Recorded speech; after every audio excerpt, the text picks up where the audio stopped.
Bene, in questa mattina un po' bagnata ci troviamo a Drom, è un paese di poco più di 200 anime, siamo nel dipartimento dell'Aisne, diciamo non lontani da Bourg-en-Bresse, non lontanissimi da Lione, Francia comunque. È il paese in cui andremo a trovare il nostro amico Aurélien, mastro casaro, per conoscere come si fa il comté.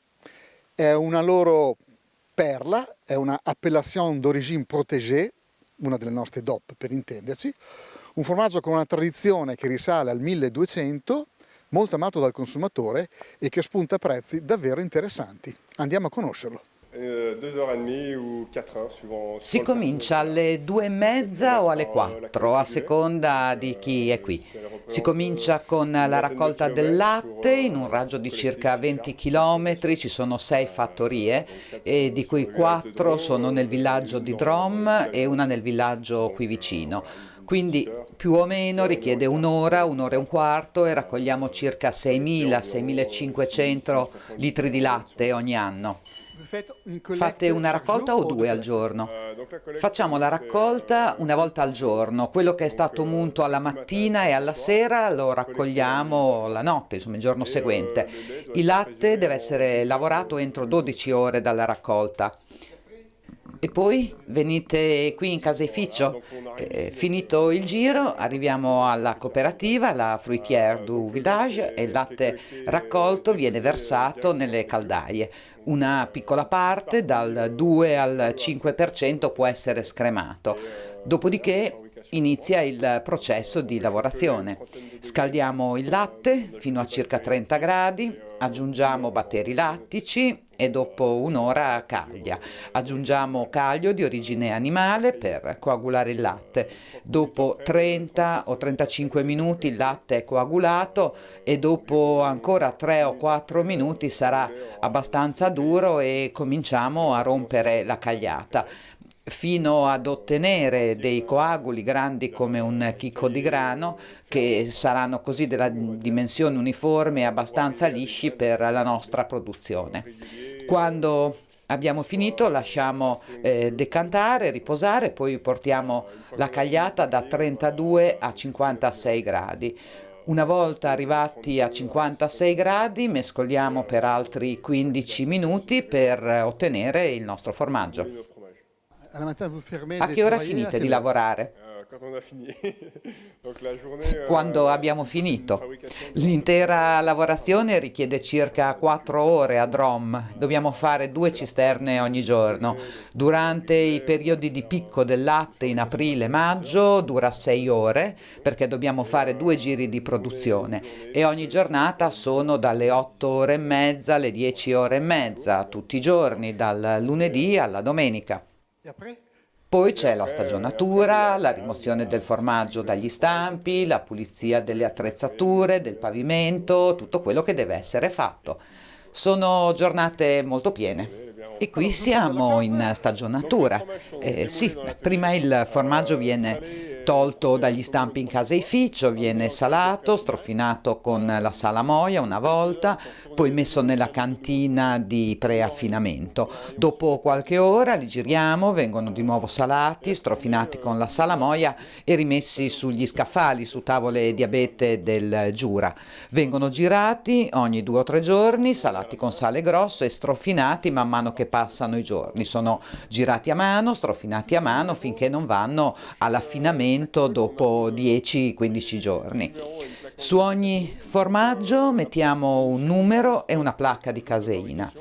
Il numero riporta il giorno di produzione, il numero della caldaia, 1, 2, e poi mettiamo una placca verde data dal CGC, l'istituto incaricato della protezione del formaggio Comté, che distribuisce le placche per la certificazione DOP. Su ogni placca si può vedere il nome della nazione, il nome del formaggio, il mese di produzione, il numero del dipartimento, Aisne, Doubs, Jura. Qui siamo in Aisne, una piccola regione, un piccolo dipartimento per la produzione del Comté, e anche il numero del caseificio e l'anno di produzione. Tutto è fatto per permettere la tracciabilità e per la certificazione della DOP. Donc après, ensuite, les fromages sont... au bout Dopo de 15 giorni i formaggi vengono venduti a un affinatore, il cui ruolo è quello di stagionarli.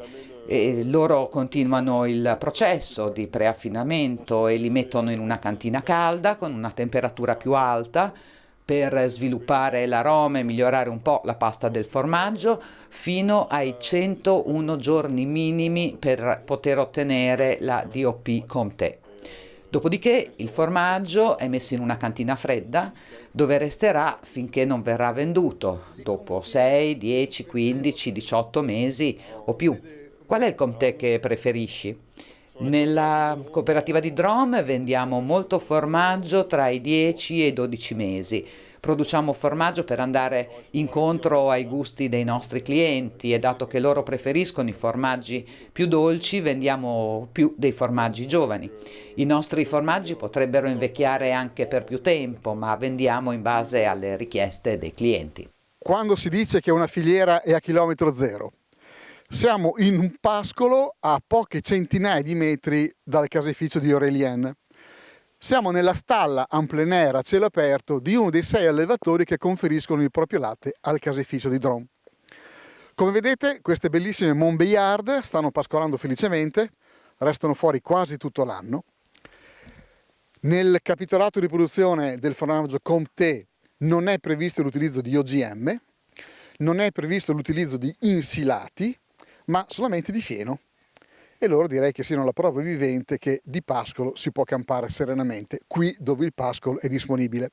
Situazione completamente diversa in Italia. Gli animali producono circa 70-72 quintali di latte, quindi già un buon livello produttivo. E la cosa interessante è che i 6 soci del caseificio di Drom prendono circa 60-62 centesimi per litro, un prezzo che è più che doppio rispetto a quello che prendono gli allevatori della filiera del latte alimentare francese. Prezzi diversi rispetto a quelli del Parmigiano Reggiano in Italia, ma prezzi già molto alti per quello che riguarda la situazione del mercato francese. Di puntata in puntata vedete che la nostra tavola perde diversi ingredienti perché già sono tante le ricette che Carla ci ha regalato in occasione di queste incursioni a casa di. A casa di perché? Perché sono ricette consolidate in cui però ognuno ci mette un po' un suo tocco. Allora, intanto questa volta la fonduta, vediamo qua i formaggi. Sì, ecco. Ci tengo a precisare che è una fonduta fatta alla mia maniera, non vorrei che si scandalizzassero piemontesi. Dunque, mi è rimasta un po' di besciamella dallo sformato di Cardi. Allora io ho pensato di integrarla con questi 4 formaggi. Allora, io intanto tolgo dal fuoco questo, la faccio vedere perché questa è la parte di besciamella che stava appunto, mettiamo qui che così non succede niente. Bene, così mettiamo tutti gli ingredienti in modo che questo è l'ingrediente estraneo alla ricetta tradizionale, però integrante per la ricetta alla sua maniera. Questa è una besciamella classica, perfetto, quella che ho usato.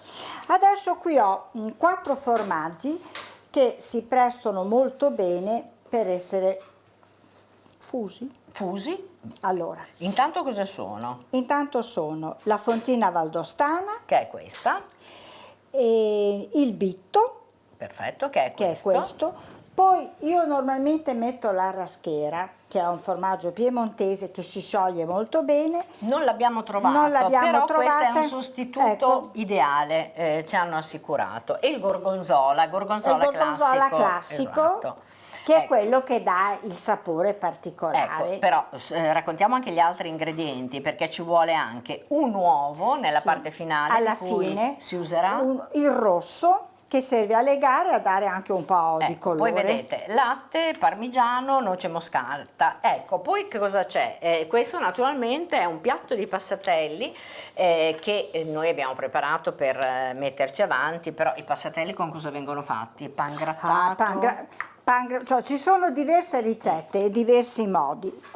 I più semplici sono pangrattato, forma in qualità uguale. Io personalmente metto più forma perché mi piacciono ben saporiti, uova. Poi c'è chi ci mette un po' di mortadella, una volta ci si metteva il midollo di bue perché dà la morbidezza, e un po' di noce moscata. Sì. Perfetto, Saranno comunque. le nostre prossime ricette, no? Esatto, va bene.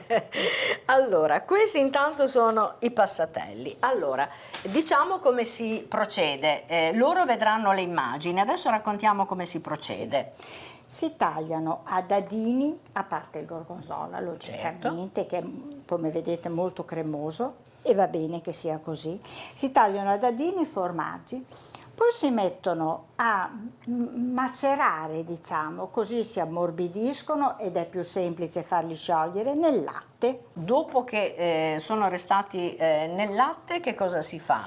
Dopo che si tolgono e si mettono dove? Si mettono nella besciamella che io ho allungato con il latte e che è sul fuoco già calda, così è più semplice per i formaggi potersi sciogliere. Ecco, È un procedimento che implica un po' di tempo. Implica un po' di tempo. C'è una sequenza per i vari formaggi o si mettono tutti contemporaneamente? No, la gorgonzola alla fine, gli altri possono andare insieme. Anche insieme. Ecco, intanto pensiamo ai nostri passatelli, alla fine, perché ovviamente è una cottura molto veloce, però la cottura invece, la preparazione più impegnativa è stata quella del brodo. Sì, io ho fatto solo un brodo leggero di pollo.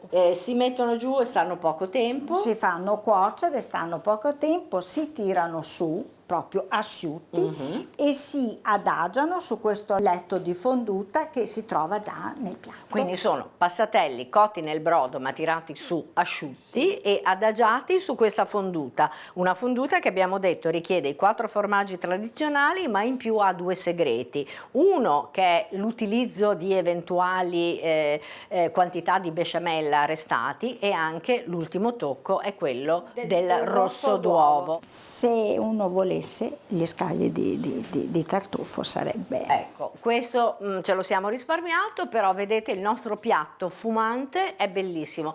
Con cosa lo possiamo accompagnare? Un vino rosso o un vino bianco? Un vino rosso leggero o un vino bianco corposo, logicamente. Perfetto, quindi abbiamo la scelta. Allora, 1000 auguri a tutti, grazie a Carla che ci regala insomma questi spicchi di buona cucina casalinga, ma anche con qualche ricercatezza.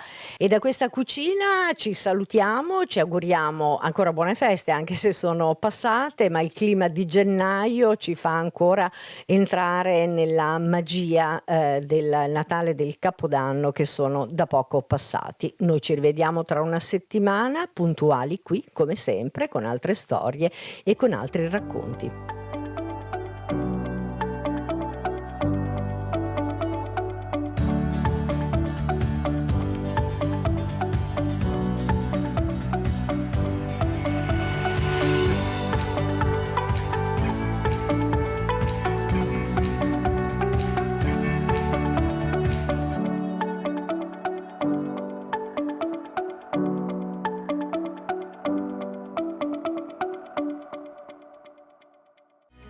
In collaborazione con